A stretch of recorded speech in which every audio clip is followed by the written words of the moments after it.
What is that? Stay in your seats, everybody. Stay quiet. It's just standing there. I see it. Don't look up. Just hold still. Leuvance jamais esqueceria o som daquele primeiro pedregulho atingindo o para-brisa. A explosão não se parecia com nada que ele já tivesse ouvido antes, nem com um acidente de carro, nem com uma árvore caindo, nem com nada para o qual sua mente pudesse tê-lo preparado. Foi o som de pedra encontrando vidro em velocidade terminal, uma rachadura aguda seguida imediatamente pelo tilintar em cascata de 1000 fragmentos de vidro laminado se separando de sua camada de ligação e espirrando para dentro como uma chuva cristalina. O para-brisa inteiro, que momentos antes era uma barreira transparente entre Léo e a estrada na montanha à frente, de repente se transformou em uma teia de aranha opaca de fraturas que obscureceu completamente sua visão. Mas pior que o som do vidro quebrando foi o grito do metal, quando o impacto do pedregulho transferiu energia cinética através da estrutura do ônibus, fazendo com que as vigas estruturais se dobrassem e torcessem, além de seus limites de tolerância. O ônibus tremeu como um ser vivo, sentindo dor, e Léo sentiu essa vibração subir pelo volante até suas mãos, seus braços, seu peito, onde pareceu fazer seu coração vacilar. A repentina sensação de leveza, enquanto o ônibus se inclinava em direção à beira do penhasco, foi o terror mais primitivo que Léo já havia experimentado. Seu ouvido interno, aquele sistema ancestral que mantém os humanos em pé e orientados, registrou a anomalia imediatamente. O chão não estava mais nivelado. O mundo não era mais estável. A gravidade, que tinha sido uma amiga constante, pressionando-o confiavelmente em seu assento, de repente se tornou uma inimiga, puxando-o para a morte. Seu estômago tentou subir pela garganta. Suas mãos agarraram o volante com uma força esmagadora.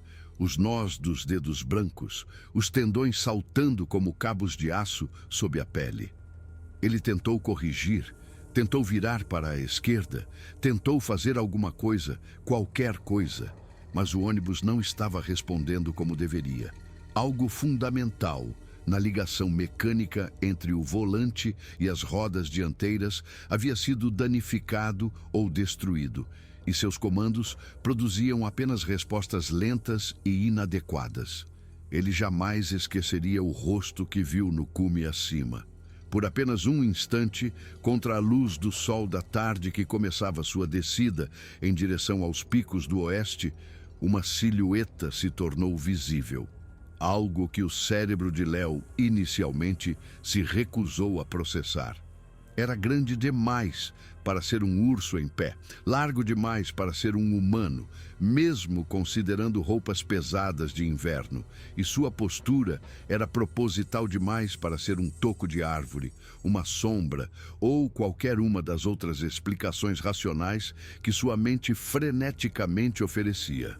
A figura tinha talvez uns 2,5 metros de altura, talvez mais, com ombros tão largos que pareciam quase grotescos em suas proporções. O corpo era coberto por um pelo escuro que se eriçava com a brisa da montanha, e mesmo àquela distância, mesmo através do para-brisa estilhaçado e de seu próprio pânico crescente, Léo podia ver a musculatura sob aquele pelo. Podia ver a contração e flexão dos músculos que sugeriam uma força terrível. Mas foram os olhos que Léo lembraria com mais clareza, que veria em seus pesadelos por anos a fio. Eram pequenos em relação à cabeça maciça, cravados sob uma arcada supraciliar pronunciada que dava ao rosto uma expressão perpetuamente raivosa. E eles observavam o ônibus com uma intensidade focada, com uma consciência clara, com algo que parecia perturbadoramente com satisfação. Aqueles não eram os olhos de um animal assustado. Eram os olhos de um predador que encurralou sua presa com sucesso. Nos 47 segundos entre o primeiro impacto e o momento em que o ônibus parou de se mover, Léo Vance experimentou todas as nuances de terror que a mente humana é capaz de processar.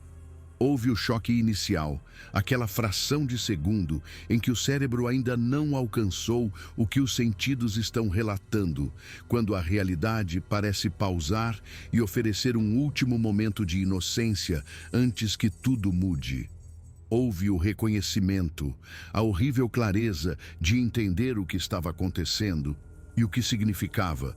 O momento em que isto é uma emergência se tornou eu vou morrer. Houve a tentativa desesperada e frenética de consertar a situação. A descarga de adrenalina que fez o tempo parecer desacelerar e os sentidos se tornarem sobrenaturalmente aguçados. A crença de que se ele apenas tentasse com mais afinco, fosse habilidoso o suficiente, fosse forte o suficiente, ele poderia de alguma forma reverter a física que os arrastava para o vazio. Houve a aceitação fria e final, quando ele percebeu que seus esforços eram inúteis, que o ônibus ia cair do penhasco, que todos a bordo estavam prestes a mergulhar centenas de metros até as rochas e a água abaixo. E não havia absolutamente nada que ele pudesse fazer para evitar.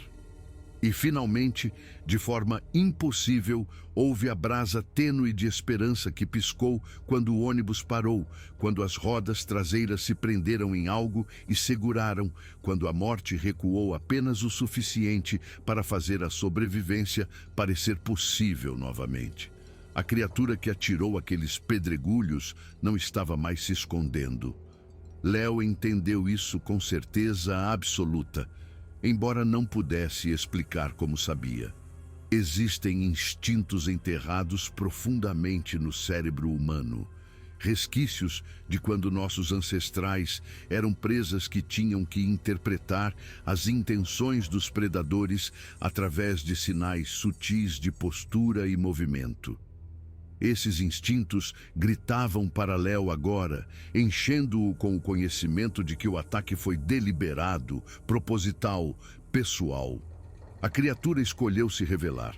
Escolheu atacar aquele veículo em particular, naquele momento específico, naquele lugar específico. Estava caçando, e a caçada não era por comida, território ou autodefesa.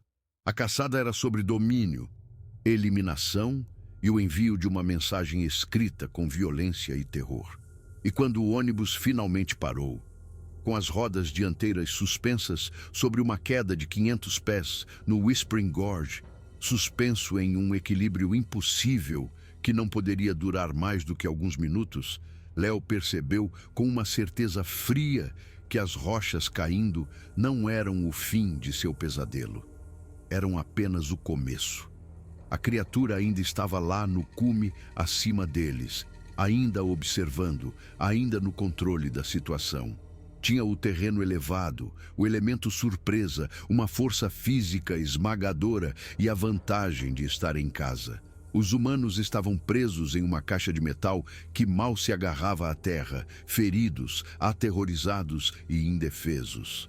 A caçada não havia terminado. A criatura estava simplesmente decidindo como queria terminar o que havia começado. O que aconteceu naquele trecho remoto da estrada nas Cascade Mountains, em Washington, assombraria todos os sobreviventes pelo resto de suas vidas, mas ninguém jamais acreditaria neles. Suas histórias seriam descartadas como alucinações causadas pelo trauma, como identificações errôneas de fenômenos naturais, como produto do estresse, do medo e da tendência humana de ver padrões onde não existem. As evidências físicas seriam interpretadas para apoiar uma narrativa de deslizamento de rochas acidental e erro do motorista, uma tragédia causada por má sorte e infraestrutura envelhecida, em vez de violência deliberada de uma criatura impossível. E gradualmente, à medida que os meses se transformavam em anos, os sobreviventes aprenderiam a parar de falar sobre o que viram. Aprenderiam a aceitar o ceticismo educado e os olhares de pena. Aprenderiam a manter sua verdade trancada onde não pudesse prejudicar sua credibilidade ou sua sanidade. mas saber que ninguém acreditava neles não tornava as memórias menos reais. Não fazia os pesadelos pararem. Não apagava a certeza profunda de que algo maligno vivia naquelas montanhas. Algo que matava por razões que os humanos não conseguiam entender. Nenhuma evidência física restaria, exceto vidro estilhaçado, metal esmagado e as memórias traumatizadas de pessoas comuns que encontraram algo que não deveria existir. Os pedregulhos espalhados na estrada poderiam ter vindo de qualquer lugar.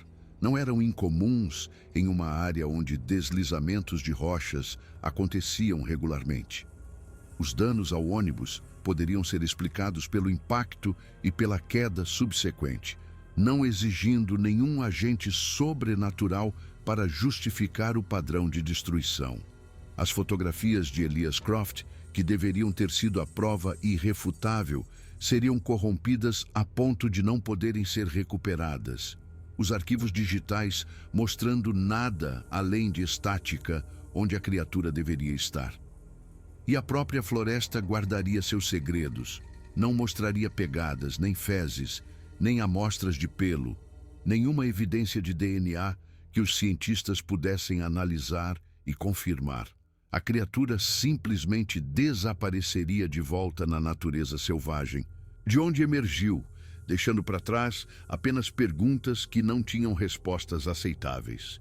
Isto foi o que realmente aconteceu em 6 de outubro, quando um ônibus de turismo regional, transportando 16 passageiros e um motorista, pegou a rota panorâmica através dos Azure Peaks de Washington, e algo antigo e malévolo decidiu que eles haviam invadido seu território longe demais. Esta é a história que deveria ter sido notícia de primeira página, que deveria ter provocado expedições científicas e investigações do governo e uma reavaliação fundamental de quais espécies poderiam estar compartilhando este continente com a humanidade. Mas não é essa história. É apenas uma memória, carregada por 17 pessoas que nunca se recuperarão totalmente do que vivenciaram, que nunca serão capazes de fazer mais ninguém entender a profundidade do terror que sentiram, que passarão o resto de suas vidas olhando por cima do ombro e se perguntando se algo as observa das sombras. Esta é a verdade que ninguém quer ouvir.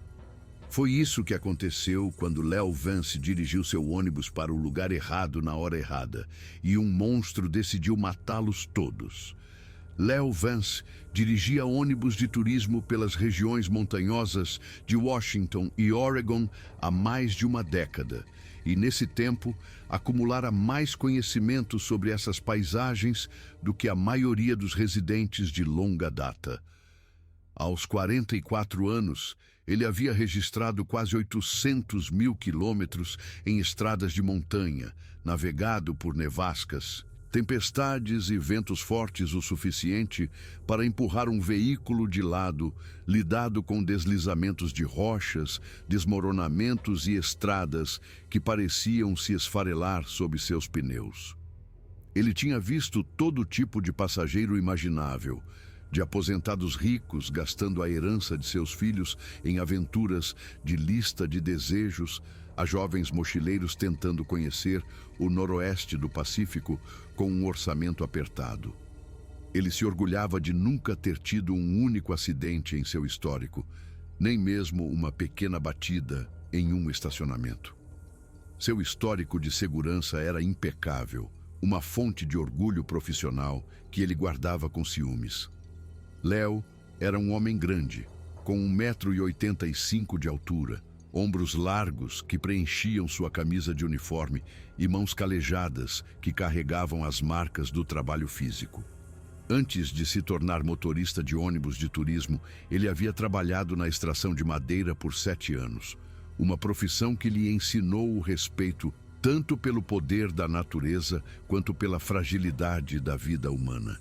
Essas habilidades se traduziram bem em sua profissão atual, onde problemas mecânicos em estradas remotas exigiam soluções criativas e onde a capacidade de manter a calma sob pressão valia mais do que qualquer certificação técnica. Ele tinha o tipo de presença física que inspirava confiança apenas por estar ali. O tipo de pessoa que você queria no comando durante uma emergência. As mulheres o achavam atraente de um jeito rústico, de quem vive ao ar livre, embora Léo estivesse solteiro há anos, desde que um relacionamento terminou amigavelmente, mas de forma definitiva. Ele morava sozinho em uma pequena casa nos arredores de Bellingham, cujo quintal dava para uma área pública onde ele podia fazer trilhas e pescar, sem ver outro ser humano por dias. Seu rosto era curtido por anos de sol na montanha, com linhas profundas ao redor dos olhos, de tantos semicerralos para estradas distantes e linhas de expressão de inúmeras piadas contadas pelo sistema de som. Seus olhos eram de um azul pálido e claro, e eles tinham um jeito de olhar para as pessoas que as fazia se sentirem verdadeiramente vistas, verdadeiramente ouvidas. Os passageiros frequentemente comentavam sobre os olhos de Léo, como pareciam gentis e atentos, como faziam você se sentir seguro. Ele mantinha o cabelo castanho curto e prático, com fios grisalhos nas têmporas. Seu uniforme estava sempre passado e limpo, camisas lavadas e engomadas, calças vincadas, botas polidas. A Cascade Excursions tinha padrões para a aparência dos motoristas, e Léo os excedia não porque era obrigado, mas porque acreditava que se você vai fazer um trabalho, deve fazê-lo direito.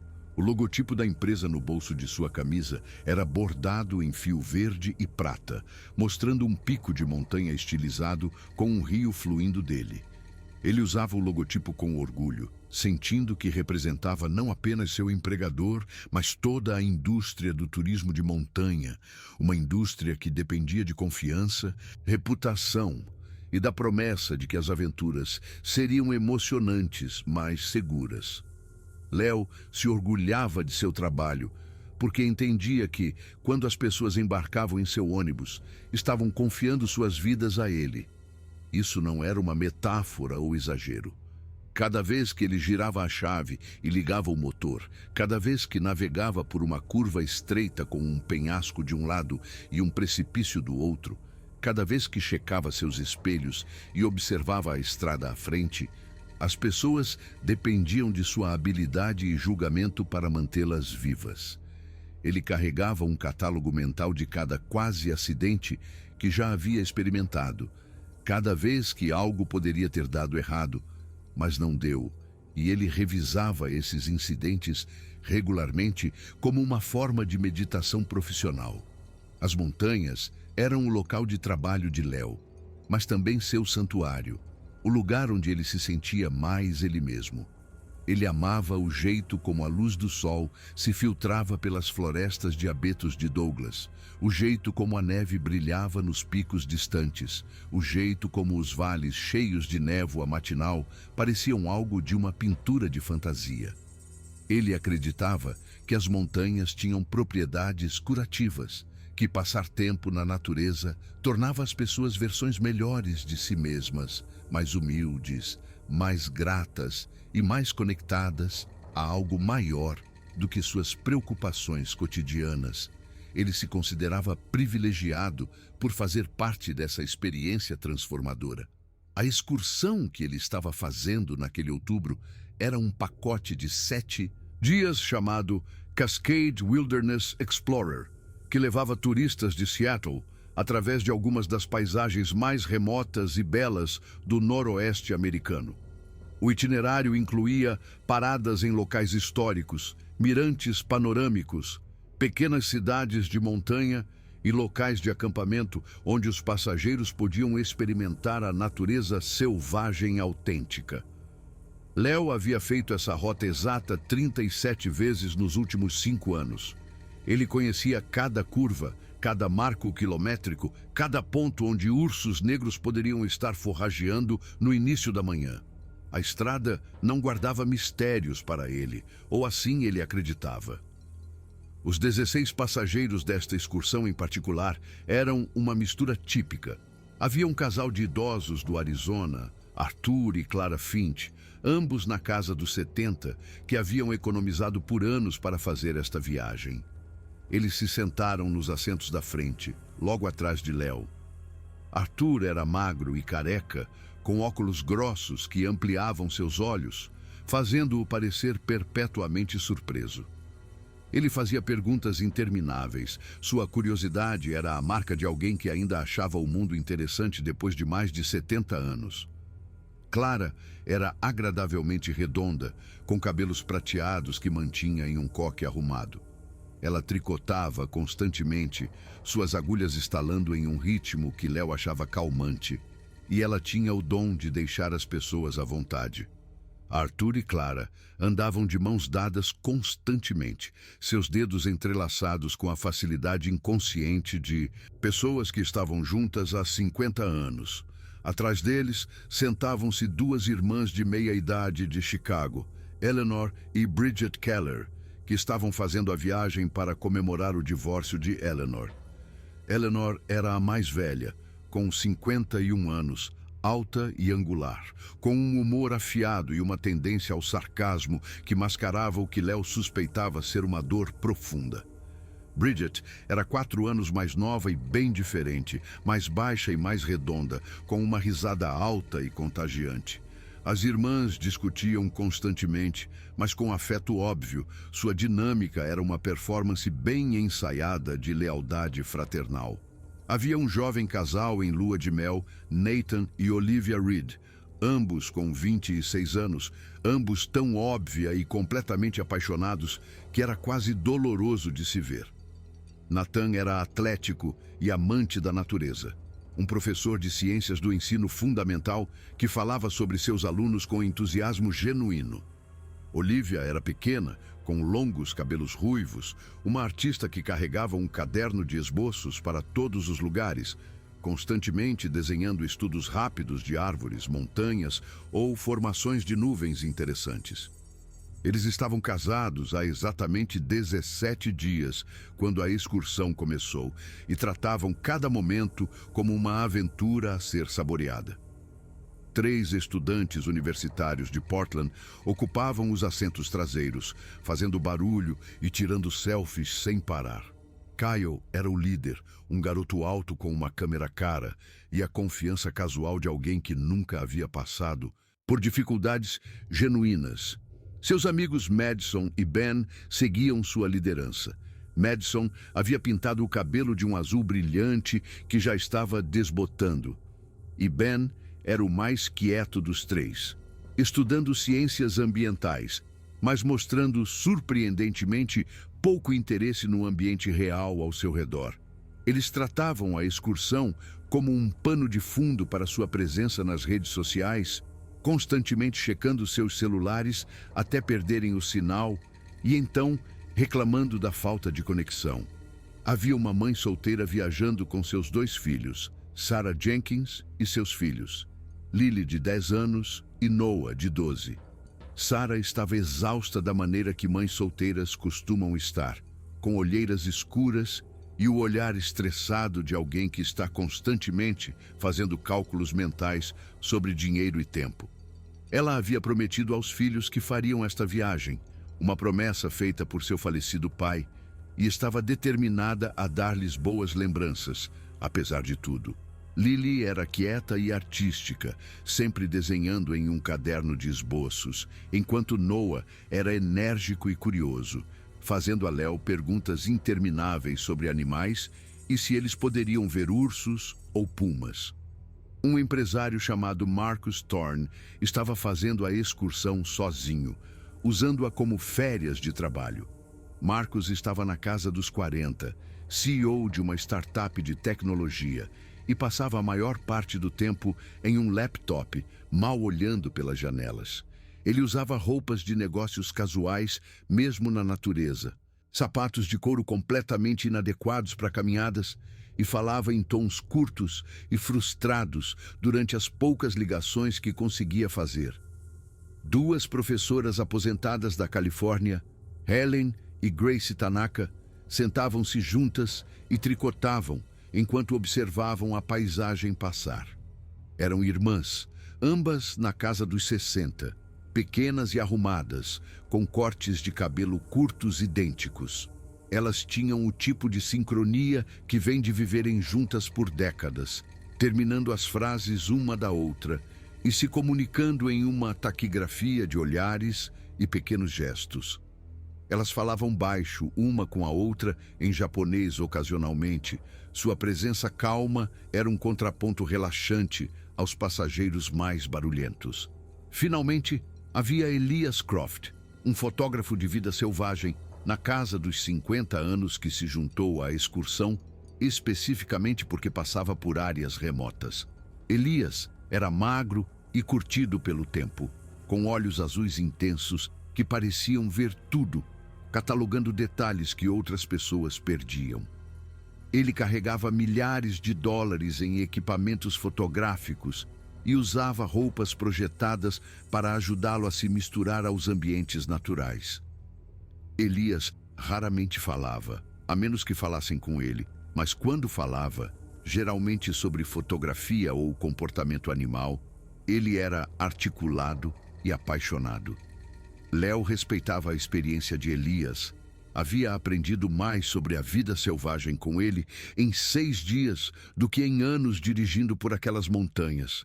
Essas eram as pessoas pelas quais Léo era responsável, as vidas que haviam sido colocadas sob seus cuidados quando embarcaram em seu ônibus 6 dias atrás. Em algumas horas, em circunstâncias normais, ele as entregaria em segurança ao seu destino.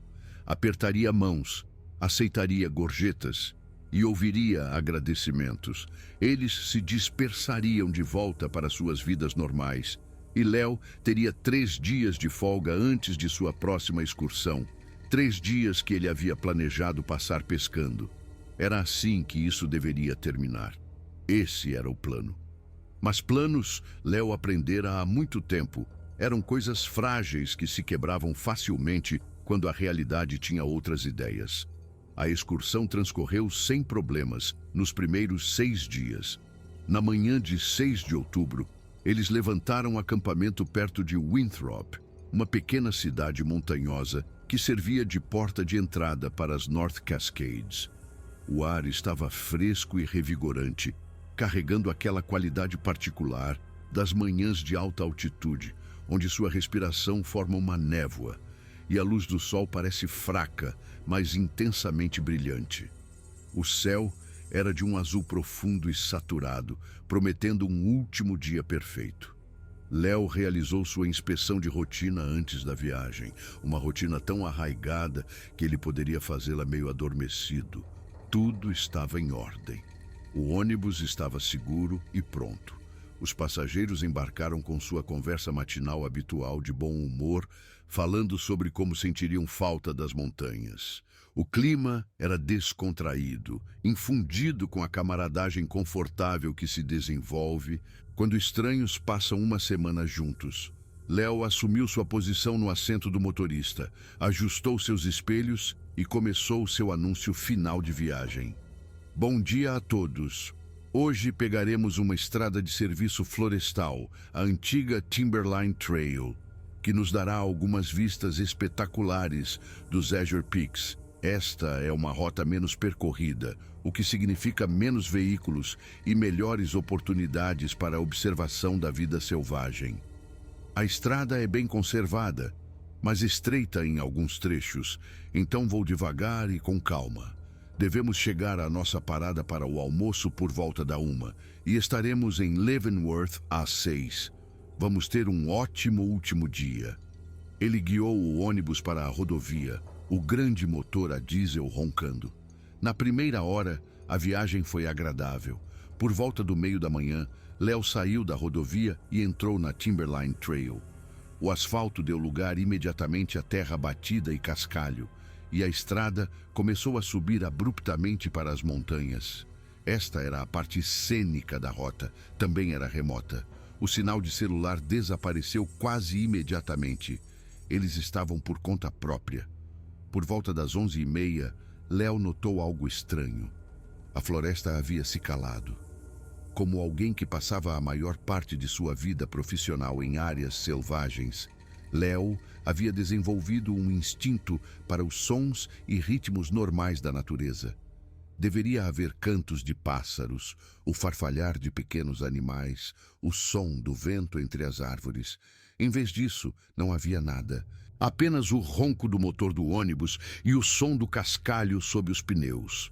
Era o tipo de silêncio que parecia errado, antinatural, como se todos os seres vivos na floresta tivessem decidido de repente se esconder. Um mal-estar sutil o fez apertar o volante um pouco mais forte. Então o cheiro o atingiu. Veio pela sua janela aberta como um ataque físico tão poderoso e repugnante que Léo chegou a engasgar. Era podridão concentrada, misturada com o cheiro forte de amônia da urina, misturado com algo mais que ele não conseguia identificar, algo selvagem, animal e fundamentalmente errado. Seus olhos lacrimejaram e seu estômago revirou. Ele rapidamente fechou a janela, mas o cheiro já havia invadido o ônibus. "Meu Deus, o que é isso?" gritou Eleanor Keller, cobrindo o nariz e a boca com a mão. "Cheira a algo morto", observou Elias Croft, embora sua expressão fosse de perplexidade. "Mas nunca senti um cheiro assim. É diferente de alguma forma." "Desculpem por isso, pessoal", disse Léo pelo interfone, tentando soar calmo. "Devemos estar perto de um animal morto. Vou nos tirar desta área rapidamente." Ele aumentou a velocidade ligeiramente. A estrada à frente fazia uma curva acentuada para a direita, seguindo o contorno da montanha. Do lado esquerdo, uma encosta íngreme coberta de pinheiros e arbustos subia cerca de 12 metros até um cume rochoso. Do lado direito, o terreno caía abruptamente, centenas de metros até o Whispering Gorge abaixo. Uma série de postes de madeira com um cabo esticado entre eles servia como guarda-corpo, um conforto psicológico na melhor das hipóteses. O cheiro começou a desaparecer e então ele ouviu um som vindo de cima, de algum lugar no cume. Uma vocalização profunda e gutural, que era quase como um rugido, mas com uma qualidade perturbadora que a fazia parecer parcialmente humana. Era alto o suficiente para ser ouvido por cima do motor. "O que foi isso?" perguntou Noah Jenkins, sua voz aguda de excitação e um toque de medo. "Isso não soou como nenhum animal que eu conheço", disse Elias Croft, já pegando sua câmera. A mente de Léo percorreu as possibilidades. "Urso? Não. Puma. Tom errado." "Provavelmente apenas um urso", disse Léo, não acreditando em suas próprias palavras. "Eles podem fazer alguns sons bem estranhos quando estão..." O primeiro pedregulho atingiu a estrada cerca de 5 metros à frente do ônibus. Apareceu sem aviso, caindo do cume acima, um pedaço maciço de granito. Atingiu a estrada com uma força tremenda, estilhaçando-se. Léo instintivamente pisou no freio, mas antes que o ônibus começasse a diminuir a velocidade, mais 2 pedregulhos caíram. Um quicou na estrada e desapareceu penhasco abaixo. O outro atingiu o canto dianteiro esquerdo do ônibus com um som de bomba explodindo. O impacto foi catastrófico. O pedregulho esmagou o canto dianteiro esquerdo, destruindo o paralama, rasgando o pneu e colapsando parcialmente a estrutura. O para-brisa explodiu em uma chuva de vidro laminado. Léo sentiu algo atingir sua cabeça com força e sua visão escureceu e se afunilou. Ele estava ciente de gritos, do horrível som de metal danificado, do ônibus balançando violentamente para a direita. O ônibus inclinou, a roda esquerda destruída, fazendo-o puxar com força para a beira do penhasco. Outro pedregulho caiu, este atingindo o teto perto da parte de trás. O ônibus estava deslizando agora. As rodas funcionais não eram suficientes para fornecer controle adequado. Léo podia ver os postes de madeira do guarda-corpo se aproximando. Ele tentou frear mais forte, mas era tarde demais. Eles estavam sendo atirados, mirados, direcionados com propósito. Através do para-brisa estilhaçado, Léo vislumbrou um movimento no cume acima. Algo maciço e escuro, ereto como um homem, mas grande demais para ser humano. O ônibus atingiu o guarda-corpo e os postes de madeira podres estalaram como galhos. A frente do ônibus passou pela beira. Léo sentiu o chão inclinar para a frente, sentiu a gravidade tomar conta e experimentou um momento de clareza absoluta. Eles iam morrer. Então, o ônibus parou. As rodas traseiras se prenderam em algo, uma pequena elevação no terreno. O ônibus ficou equilibrado na beira, a parte da frente se estendendo sobre o espaço vazio. A parte de trás ainda em solo firme, mas por pouco. O ângulo era severo. Léo podia ver diretamente para baixo, através do para-brisa quebrado, até o rio muito abaixo. A queda era de pelo menos 500 pés. O ônibus rangia e gemia, cada som sugerindo que a qualquer momento o equilíbrio poderia mudar e eles despencariam. Os gritos dentro do ônibus eram constantes. A cabeça de Léo sangrava muito, mas ele tinha que agir. "Ninguém se mexa", disse Léo, sua voz fraca. "Fiquem parados. Não se movam para a frente." Pelas janelas quebradas veio aquele cheiro novamente, ainda mais forte agora. E com ele, um som. Passos pesados no cascalho, descendo do cume. Léo virou a cabeça, lutando contra a dor e a tontura, e o viu claramente pela primeira vez. Estava parado a cerca de 6 metros de distância, na estrada atrás do ônibus.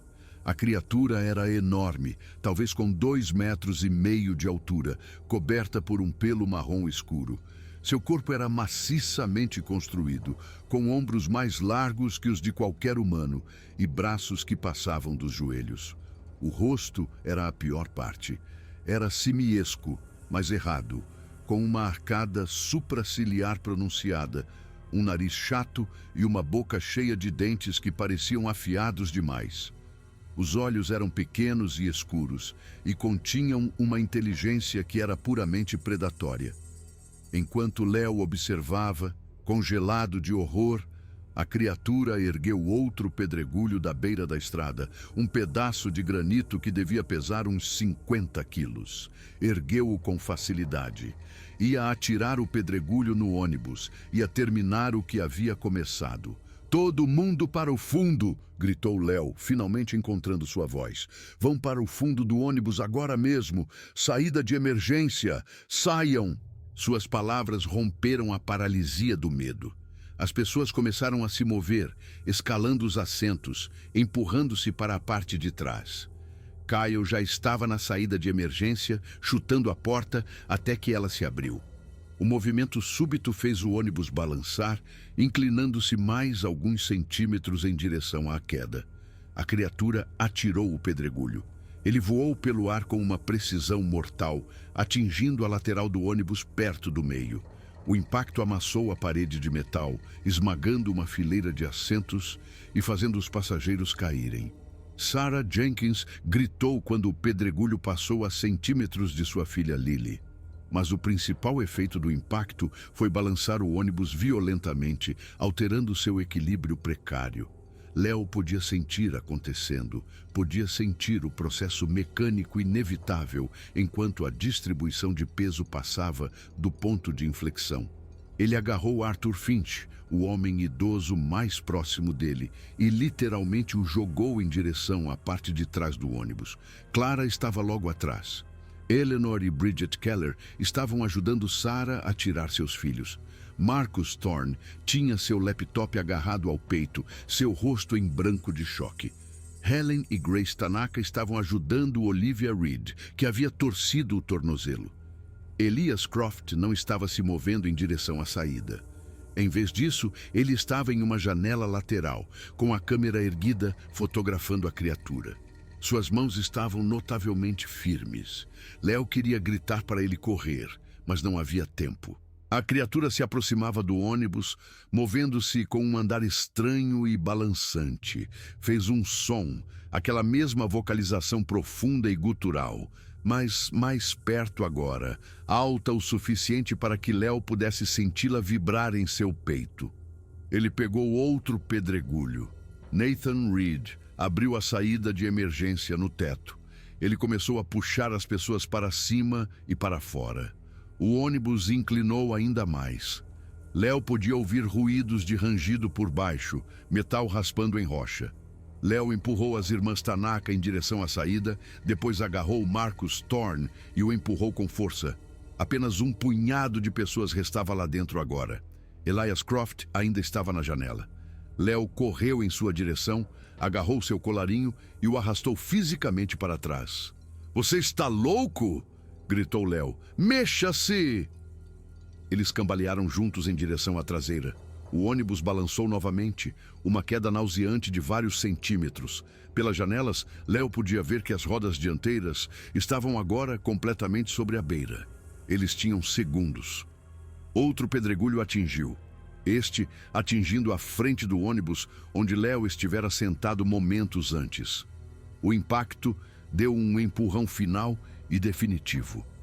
O ônibus começou a tombar para a frente de verdade. Léo puxou a si mesmo e a Elias em direção à traseira com cada grama de força que possuía. O ônibus estava quase na vertical agora. Um tubo de metal e vidro caindo no espaço vazio. Ele podia ver a saída de emergência acima dele. Mãos se estendiam para baixo. Nathan e Kyle gritando para eles pularem. Léo colocou os pés no encosto de um assento, se impulsionou, agarrou a moldura da saída de emergência com uma mão enquanto ainda segurava Elias com a outra. Nathan agarrou o braço de Elias e puxou. Léo sentiu-se subir, sentiu mãos fortes agarrando suas roupas, seu cinto, seus braços, puxando-o para cima e para fora. Ele emergiu no teto do ônibus exatamente quando este ficou totalmente na vertical. Ele se firmou, agachado no teto inclinado. Elias estava ao seu lado. Nathan Reed estava segurando o bagageiro do teto com as duas mãos. O ônibus estava deslizando para trás agora, a gravidade o levando para a beira. "Pulem!" gritou Léo. "Pulem para a estrada!" Ele se lançou da superfície inclinada, voou pelo ar e atingiu a estrada de cascalho com força. Ele rolou, sentiu algo em seu ombro rasgar, sentiu o gosto de sangue. Atrás dele, o ônibus fez um último som de rangido e depois silenciou.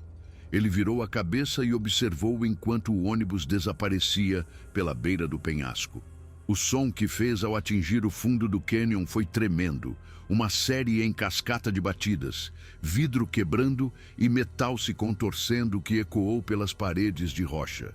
Depois, silêncio, quebrado apenas pelo choro e pela respiração pesada dos sobreviventes. Léo tentou contar os corpos, 16 passageiros mais ele mesmo, 17 pessoas no total. Estavam cortados, machucados, sangrando, mas vivos. Ele tentou se levantar, conseguiu ficar de quatro e vomitou violentamente. O mundo girou e escureceu. Ele estava entrando em choque, precisava ficar consciente. Então ele se lembrou da criatura. Léo forçou a cabeça para cima, procurando pela área. Onde estava? Ele viu movimento no cume acima. A criatura estava lá, de pé, totalmente ereta, recortada contra o céu. Estava observando-os, sua postura de alguma forma transmitindo satisfação, desprezo e aviso, tudo ao mesmo tempo. Havia destruído o ônibus, quase os matara a todos, e agora estava apenas observando. Por vários segundos a criatura permaneceu visível.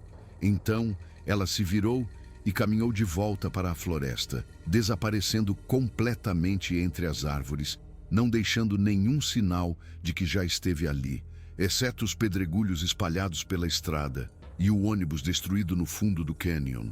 Léo desabou de lado, suas forças finalmente se esgotando. A última coisa que ouviu antes de perder a consciência foi Noah Jenkins, o menino de 12 anos, dizendo com uma voz pequena e aterrorizada: "O que era aquilo?" Léo acordou no hospital 3 dias depois. Os detalhes foram montados a partir dos relatos de outros sobreviventes. Eles haviam se amontoado na estrada, tratando os ferimentos da melhor maneira possível. Não tinham sinal de celular e nenhuma maneira de pedir ajuda. Foi Arthur Finch, o idoso do Arizona, quem assumiu o comando. Arthur havia sido fuzileiro naval e organizou os sobreviventes com calma e eficiência. Eles inventariaram suprimentos, criaram um abrigo e estabeleceram uma rotação de vigia, Caso a criatura voltasse.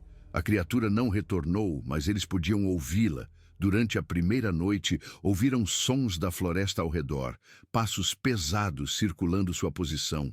Aquela vocalização profunda e gutural, às vezes perto, às vezes distante, sempre aterrorizante. Galhos quebrando sob um peso enorme. O cheiro vinha e ia com o vento. Ninguém dormiu. Na tarde do terceiro dia, eles ouviram o som mais bonito do mundo. Um helicóptero. Alguém na Cascade Excursions finalmente notou que Léo não havia se reportado. A equipe de busca e salvamento foi despachada. A tripulação do helicóptero avistou o ônibus destruído e, em seguida, encontrou os sobreviventes. A avaliação médica em Seattle revelou que Léo tinha uma concussão grave, uma fratura no crânio, 3 costelas quebradas, um manguito rotador rompido e contusões internas significativas. Ele teve sorte de estar vivo. As autoridades investigaram. Encontraram o ônibus destruído, fotografaram-no e tentaram determinar a causa. A conclusão no relatório oficial foi que ocorreu um deslizamento de rochas natural e que Léo havia perdido o controle. O ônibus caiu do penhasco devido à falha estrutural do sistema de guarda-corpo. Não havia menção a nenhuma criatura. Léo tentou lhes contar o que realmente aconteceu. O oficial investigador ouviu educadamente e depois sugeriu gentilmente que traumatismo craniano pode criar falsas memórias. Os outros sobreviventes contaram histórias semelhantes. Todos os 16 descreveram ter visto algo no cume, algo enorme e simiesco. A todos eles foi essencialmente dito que eventos traumáticos podem fazer as pessoas interpretarem fenômenos naturais de maneiras incomuns. Elias Croft tinha suas fotografias. Ele tinha dezenas de fotos nítidas e detalhadas da criatura tiradas durante o ataque. Estas deveriam ter sido provas inegáveis, mas quando Elias recuperou sua câmera das autoridades, todas as imagens da criatura estavam arruinadas. Os arquivos estavam corrompidos, mostrando apenas estática ou borrão onde a criatura deveria estar. Todas as outras fotos daquele dia estavam perfeitas. Apenas as fotografias da criatura foram destruídas. Elias reclamou de coincidências impossíveis, de supressão deliberada. Ninguém ouviu. Léo passou 2 semanas no hospital e mais 1 mês se recuperando em casa. A Cascade Excursions o demitiu discretamente, alegando que seus ferimentos o tornavam inapto para o serviço. Os outros sobreviventes se espalharam de volta para suas vidas, a maioria deles lutando com TEPT grave. Grupos de apoio foram formados e se desfizeram. Léo tentou voltar à vida normal, mas o normal não existia mais. Ele não conseguia dirigir. Não conseguia ficar em espaços fechados, não conseguia dormir sem pesadelos. Ele passou horas pesquisando sobre o Bigfoot, Sasquatch, tentando encontrar alguma validação para o que havia vivenciado. Ele encontrou inúmeras histórias semelhantes à sua, encontros em que as testemunhas foram descartadas ou ridicularizadas. Nada disso ajudou. A verdade era que ele tinha visto algo que não deveria existir e não tinha como provar. Ele pensava naquela criatura com frequência, na inteligência que vira em seus olhos, na natureza deliberada do ataque. Não tinha sido aleatório. Ela escolhera atirar aqueles pedregulhos. O que eles fizeram para provocá-la? Eles haviam dirigido por seu território, nada mais, e por isso a criatura tentou erradicá-los. Léo nunca mais voltou às montanhas. Ele se mudou para Portland e arrumou um emprego em um escritório. Cortou o contato com os outros sobreviventes porque falar com eles significava reviver aquele dia. Às vezes, tarde da noite, ele abria imagens de satélite daquele trecho de estrada em seu computador. Ele ampliava o canyon, traçava a rota que haviam feito e se perguntava se ainda estava lá. Aquela criatura vivendo em algum lugar naquelas montanhas. Ele se perguntava se estava observando aquela estrada, esperando o próximo veículo passar, pronto para matar novamente. A versão oficial dos eventos era limpa e simples. Um ônibus de turismo encontrou um deslizamento de rochas. O motorista perdeu o controle. Todos sobreviveram por sorte. Não havia monstro, não houve ataque, não havia nada à espreita na natureza, exceto árvores, rochas e animais normais. Léo sabia a verdade. Ele tinha visto o rosto da criatura. Tinha olhado em seus olhos, tinha sentido a inteligência por trás daquele olhar. Nenhuma quantidade de negações oficiais ou explicações racionais jamais mudaria o que ele sabia ser verdade. Havia algo nas montanhas de Washington que não deveria existir. Algo maciço, violento e estranho. Algo que atacava sem provocação e matava sem misericórdia. E Léo Vance, um simples motorista de ônibus de turismo, carregaria a memória daquela criatura com ele até o dia de sua morte. Ele nunca falou sobre isso publicamente após os primeiros meses. Aprendeu que as pessoas não queriam ouvir a verdade. Elas queriam a mentira confortável. Então Léo se manteve em silêncio. Ele ia para o trabalho todos os dias, vivia em seu apartamento, passava pelos movimentos da vida normal. Mas parte dele permaneceu naquele cânion, naquele momento em que o ônibus ficou equilibrado na beira do penhasco, quando a criatura ficou observando com seus olhos terríveis.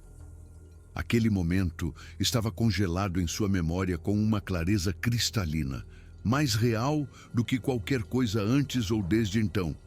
Ele o carregaria para sempre, junto com o conhecimento de que, às vezes, na natureza mais profunda, existem coisas que nos odeiam sem motivo que possamos entender. E ninguém que não as tenha encontrado jamais acreditará que são reais. Léo Vance sabia a verdade, e a verdade era aterrorizante. E não havia nada que ele pudesse fazer a respeito, exceto lembrar e temer e rezar para que ninguém mais tivesse que passar pelo que ele passou naquela tarde de outubro, quando um monstro atirou pedregulhos em seu ônibus e tentou mandar todos a bordo para a morte no Whispering Gorge.